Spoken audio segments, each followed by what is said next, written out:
பல நேரங்களில் நாம் செய்யக்கூடிய மிகப்பெரிய தவறுகள் என்ன என்பதனை சொல்லுகிறேன். பாருங்க, ஒரு மன்னன் இருந்தான். அந்த மன்னன் ஜப்பான் நாட்டுக்காரன். இந்த ஜப்பான் நாட்டுக்காரனுக்கு ஒரு மரபு இருக்கிறது. என்ன மரபுனா, செத்துட்டா தண்ணில வீசிடுவாங்க. தண்ணில வீசினா அவனுக்கு அடுத்த ஜென்மம் உண்டு, மண்ணில் புதைக்க வேண்டும். பல நேரங்களில் மண்ணில் புதைப்பர் ரொம்ப செலவாகும், புதைக்க மாட்டார்கள். அந்த ராஜனுக்கு ஒரு மகன். நான் இதை ரொம்ப சாதாரணமான கதையா நினைச்சிடாதீங்க, கூர்ந்து கவனிங்க. உங்களுக்கான பருக்கைகள் ஒருவேளை இதுக்குள்ள இருக்கலாம். அந்த பையன் எப்படின்னா, நம்ம வீட்டு பையன் மாதிரி, எது சொன்னாலும் மாற்றமா சொல்லுவான், செய்வான்ல. சீக்கிரமா வந்துருனா லேட்டா வருவான், பரவாயில்லடா கொஞ்சம் லேட்டா வானா கரெக்டா 3 மணிக்கு வந்து உட்காருவான். கொஞ்சம் மாற்றமா இருக்கிற பையன். அந்த பையன் எது சொன்னாலும் மாத்தி தான் செய்வான். சாகும் போது இவர் அந்த இளவரசனை கூப்பிட்டு, எப்ப என்ன புதைச்சிராதடா, தண்ணில போட்டுறா அப்படின்னாரு. செத்துட்டார். என்ன நினைச்சு அவர் சொன்னார்? சத்தியமா இவன் மாத்தி தான் பண்ணுவான்னு. அவனுக்கு அறிவு வந்துருச்சு அந்த டைம்ல. எப்பவுமே எங்க அப்பா சொன்னதை நான் கேட்டதில்லை, சாவும் போதாவது அவன் சொல்றதை கேட்டலான்னு எடுத்து தண்ணியில போட்டான். யாரையும் அவ்வளவு சீக்கிரமா ஹேண்டில் பண்ண முடியறது இல்லைங்க. எது செய்தாலும் நடத்தினோமோ அதுதான் நமக்கு அடுத்த வாட்டி அவனை நடத்துறதுக்கு காரணமா இருக்கு. ஆனால் வாழ்க்கை அப்படி அல்ல. நான் முன்னம் சொன்னது போல வாழ்க்கை சொல்லிக்கொண்டே இருக்கிறது, கற்றுக்கொள்ளுகின்ற வரைக்கும் சொல்லி தருகிறது. கற்றுக்கொள்வதை நாம் நிறுத்துகின்ற அந்த வினாடியில் கற்பித்தல் என்பது தொடர்ந்த வண்ணம் இருக்கிறது. அதை நம்மால் எதிர்கொள்ளவே முடியவில்லை. இப்படி யோசிக்கிறேன் நான். ஒரு ஊர்ல ஒரு மிகப்பெரிய ஒரு புரட்சி நடந்தது. அதே ஜப்பான் நாட்டில் தான் நடந்தது. என்னன்னு தெரியல. 2 கதைகள் உங்களுக்கு கிடைத்திருக்கின்றன. எப்பொழுதோ நான் படித்தது, உங்களுக்கு சொல்ல வேண்டும் என்று தோன்றுகிறது, அதனால் சொல்லுகிறேன். பெண்களை எப்படி கண்ணியப்படுத்துவது என்பது. ஒரு வார்த்தை எங்கேனும் சொல்லப்பட்டால் அந்த வார்த்தைகளுக்கு பின்னால் இருக்கக்கூடிய அர்த்தத்தை எப்படி புரிந்து கொள்ள வேண்டும் என்பதற்காக நான் பேசிக்கொண்டே இருக்கிறேன். பல நேரங்களில் நம் காட்சி நமக்கு முன்னால் கடந்து போகுது, ஆனால் புரியறதே இல்லை. இப்ப உதாரணத்துக்கு சொல்லவா, நாங்க இங்க பெண்கள் வந்து உட்கார்ந்து, இதுக்கு முன்னாலே நிறைய பேர் பேசினாங்க. மேடை ஏறின உடனே எங்களை என்ன பண்ணாங்க, எப்படி மரியாதை கொடுத்தாங்க? என்ன பண்ணாங்க சொல்லுங்க? என்ன பண்ணாங்க? துணி எடுத்து பொருத்துனாங்களா? ஏன் நாங்கெல்லாம் துணி போட்டுட்டு தானே இருக்கோம். எதுக்கு பொருத்தணும்? என்ன மரபு அது? ஏன் அதை செய்கிறார்கள்? என்ன காரணத்திற்காக எங்க மேடையிலே பயனாடை போர்த்தப்பட்டது? எல்லாருக்குமே மேடையில் வரக்கூடியவர்களுக்கு மரியாதை செலுத்த வேண்டும் என்றால் உடனடி அவர்களுடைய உடலை மறைக்கக்கூடிய மரபு எங்கிருந்து வந்தது? பல கேள்விகளுக்கு நமக்கு பதிலே கிடையாது. எங்கிருந்து வருது தெரியுமா? அது ஆடை மறுக்கப்பட்ட சமூகம் நம் சமூகம். ஆடை போட்டுக்கொள்ள கூடாது என்ற ஆடையை உருவிய சமூகத்தில் உனக்கு ஆடை அளிக்கக்கூடிய, உன் உடலை போர்த்திக் கொள்ளக்கூடிய சுயமரியாதையான வாழ்க்கை சூழலில் நாம் இருக்கிறோம் என்பதனை சொல்லி காட்டக்கூடிய ஒரு ஜெஸ்டர் தான் உடம்புல துணியை போத்துறது. பெண்கள் கவனம். சாதாரணமாக சொல்வார்கள், நமக்கு அனுமதி இல்ல பாப்பா. 60 வருஷமா தான் வந்து சேர்ந்தது. தந்தை பெரியார்னு ஒருத்தர் இல்லைன்னா நமக்கு அது வந்து சேர்ந்தே இருக்காது. அவர் தான் இதெல்லாம் கொண்டு வந்து கொடுத்தாரு. நமக்கு இது புரியறதே இல்லை. மேல் சீலை போடணும்னா, பிளவுஸ் போடணும்னா டாக்ஸ் கட்டணும், காசு கட்டணும், நிறைய காசு, லக்ஸுரி டாக்ஸ். மார்பை அறுத்து போட்டார்கள் அவ பிளவுஸ் போட்டாங்கிறதுனால. மேல் சீலை இயக்கம் வந்தது. முழங்கால் வரைக்கும் உயர்த்தி இருந்த சேலையை கணுக்கால் வரைக்கும் இழுத்து விட்டது யாரு? மணலி கந்தசாமி என்று கூறி என்ற பாட்டு எனக்கு எப்பொழுதும் நினைவில் இருக்கிறது. அப்படி என்றால் ஒன்று புரிகிறது, உடலை மறைத்துக் கொள்வதுதான் சுதந்திரம். உடலை காட்ட வேண்டும் என்று சொல்லுவது அடிமை தலையின் உச்சக்கட்டம் என்பதனை நாம் புரிந்து கொள்ள வேண்டும் என்பதற்காக கௌரவம் செய்கிறார்கள். இது வந்து முஸ்லிம்கள் இருக்கக்கூடிய பகுதி தானே. இப்படி சொல்கிறேன், இதுவரைக்கும் யாரும் சொல்லாததை சொல்லுகிறேன். ஒரு மனிதரை பார்த்தவுடன் முஸ்லிம்கள் என்ன செய்வார்கள்? முஸ்லிமை பார்த்தவுடன் என்ன சொல்லுவாங்க? கேட்கலையே. அஸ்ஸலாமு அலைக்கும். என்ன அர்த்தம்?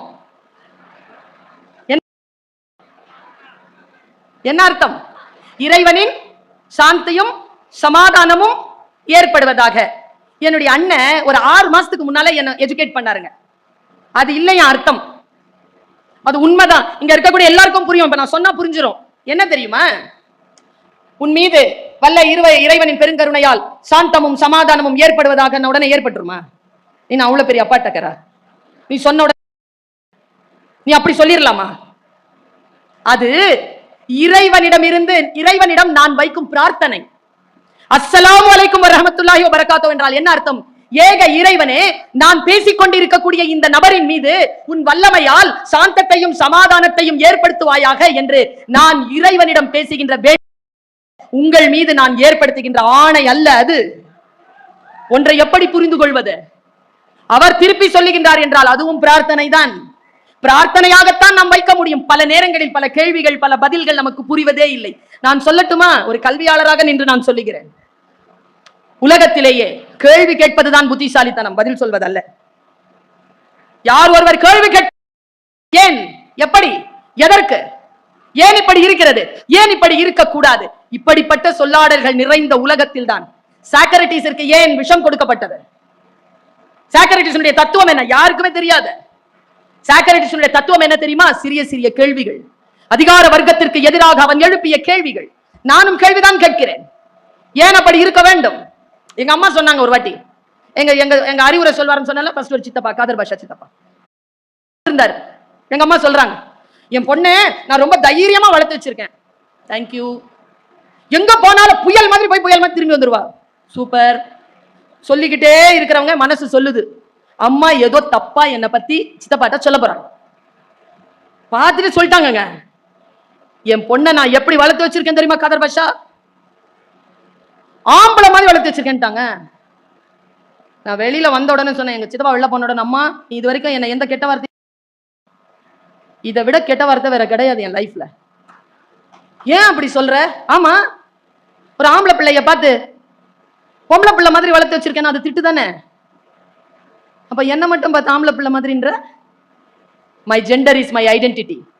என் பாலினம் என்பது என் அடையாளம். என் அடையாளத்தோடு தான் நான் இருப்பேன் தவிர வேறு விதமாக வளர்வதில் இல்லை என்னுடைய வளர்ச்சி.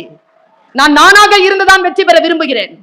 ஒரு மிகப்பெரிய ஒரு நாடு, அந்த நாட்டிலே ஒரு அரசன் இருந்தான். அந்த அரசன் கொடுங்கோலன். நான் இதை படித்து சிலிர்த்து போனேன். அப்துல் ரஹ்மான் அவர்கள் இதை குறித்து எழுதியிருக்கிறார். அவர் ஞாபகம் வந்தது என்பதற்காக சொல்லுகிறேன். மிகப்பெரிய கொடுங்கோலன், எல்லார் மீதும் வரி விதித்தான். அரசி கலகம் செய்தாள், அரண்மனையை விட்டு நீங்கினாள். வெளியில் போன அரசியை அடக்க வேண்டும், கலகக்காரர்களை ஒடுக்க வேண்டும். அரசன் பேச்சுவார்த்தைக்கு அழைத்தான் ராணியை. ராணி பேச்சுவார்த்தைக்கு வந்தாள், வந்து உட்கார்ந்தாள். அரசன் சொன்னான், நான் நீ விரும்புகின்ற புரட்சியாளர்களிடத்தில் நான் இந்த அரசை விட்டு போகிறேன். ஆனால் ஒரு நிபந்தனை, நான் அப்படி போக வேண்டும் என்றால் நீ ஆடை இல்லாமல் இந்த ஊரை பகல் நேரத்தில் வலம் வர வேண்டும். ஒரு சுத்து சுத்தி வா, ஆனா ட்ரெஸ் போடக்கூடாது. நீ சுத்தி வந்துட்டனா நான் அரசாட்சி கொடுத்துறேன். என்ன நினைத்தாளோ அரசி, விட தன் நாட்டினுடைய பாதுகாப்பு தான் முக்கியம் என்று முடிவு செய்தாளோ என்னவோ, வருகிறேன் போ, நாடு விடுதலையானால் சரி என்று வெளியில் வந்தாள். கலகக்காரர்களிடம் சொன்னாள். அவளுக்கு என்னன்னா, கலகக்காரர்கள் ஒரு பெண் ஆடை இல்லாமல் வரும்போது, அது ஒரு ராணி அப்படி பார்த்தானா கலகம் செய்து அவளையே கொண்டு போடுவாங்க. இல்லைன்னா இவளும் போய் சூசைட் பண்ணிக்குவா, நம்ம மறுபடியும் இவர்களை அடக்கிடலான்ற ஒரு திட்டத்தோடு அவன் சொல்லி இருக்கிறான். ஒரு பெண்ணை அவமானப்படுத்துவதற்காக, உயிர்கொலை செய்வதற்காக திட்டம் போட்டான் அரசன். ரஹ்மான் ரொம்ப அழகா எழுதுவார். அன்றைக்கு அந்த பெண் பகல் 12 மணிக்கு உடம்பிலே ஒரு பொட்டு துணி கூட இல்லாமல் தன் அந்தப்புறத்தில் இருந்து நடந்து வந்தாள். வீதி உலா தொடங்கியது. சுற்றி இருந்த மக்கள் தன் இமைகளை ஆடைகளாக்கினார்கள் என்று சொல்லி அந்த கதையை முடித்தார்.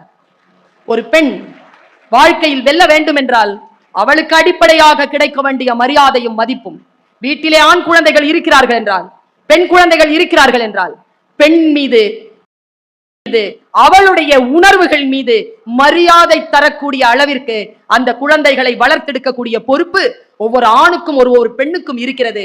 கவிதைகளால் வீட்டை, சமூகத்தை நிரப்புங்கள். பாரதி சொல்லுவது போல், துணி வெளுக்க சாம்பல் உண்டு, மனம் வெளுக்க சாம்பல் இல்லை என்பான். என்னை கேட்டால் பாரதியின் எல்லா கவிதைகளிலும் எனக்கு உடன்பாடு உண்டு. அந்த ஒற்றை வரி தவிர மனம் வெளுக்கும் சாம்பல் தான் இலக்கியமும் ரசனையும். இலக்கியமும் கலையும் ரசனையும் எங்கே இருக்கிறதோ அங்கே மன அழுக்கு களையப்படுகிறது.